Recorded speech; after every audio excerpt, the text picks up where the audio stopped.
Lieutenant Colonel, thank you for joining us. We are hearing tonight some terrible stories about discoveries in communities near Gaza today.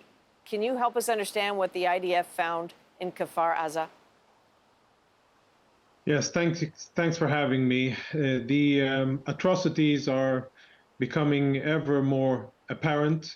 The numbers that we have released so far of almost 1,000 killed Israelis and more than 2,500 wounded Israelis, most of those civilians. We've seen the bodies of women, Israeli women, paraded on the streets of Gaza, some of them alive, some of them dead.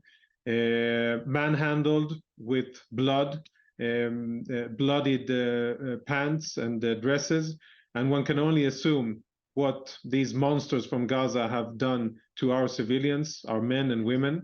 What is happening with that fight, as you put it? What are you keeping an eye on in the north at the border with Lebanon? What is happening next in Gaza? We see the airstrikes, but what is coming next? As of now, we are fighting on three fronts. The primary one is Gaza, the secondary one is Lebanon, and the third one, just opened, is the Syrian front. Rockets and artillery shells have been fired at Israel from Syria, and that maybe comes as news. There are Iranian proxies in Syria. Iran, the world's greatest state sponsor of terrorism, has been busy building a network of proxy organizations around our borders. Hezbollah in Lebanon, Hamas and Islamic Jihad in Gaza, and there are Iranian proxies in Syria as well. It is not yet confirmed who fired, whether it was the Syrian regime or Iranian proxies, but it came from Syrian sovereign territory. But most of the casualties, of course, the overwhelming majority are in the south. There are lots of Israeli troops down in southern Israel in defensive positions, and that's perhaps the big difference between how this war started and what we're doing now. Then we were surprised. Now we are deployed on the ground and responding probably as we should. And we have 300,000 soldiers, reserve soldiers, that have been mobilized. And I'm talking about infantry, armor, artillery, combat engineers, and intelligence that are now preparing themselves around Gaza for the task to come. You said infantry. Are you preparing for a ground invasion soon? All options are on the table, and we need to have all our capacities at hand. The aim is to dismantle Hamas's military capabilities.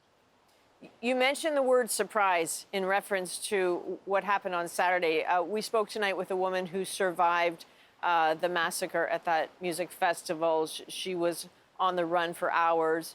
She said she has a question for the military, which is, how did the military and intelligence agencies miss this? She doesn't understand. A lot of people do not understand. I think at this stage, nobody understands. And that and many other questions made by Israeli civilians, by parents and relatives of the abducted, the missing Israelis, and by parents to soldiers and all ordinary Israelis. They're asking many very legitimate questions, hard questions that pertain to the combat capabilities of the IDF. It will be the focus once the last bullet is fired in Gaza. You know, I think, sir, some people will hear that and think they don't know when the last bullet will ever be fired, but they need answers sooner than that. You know, there is evidence of a Hamas training video with mock-ups of settlements.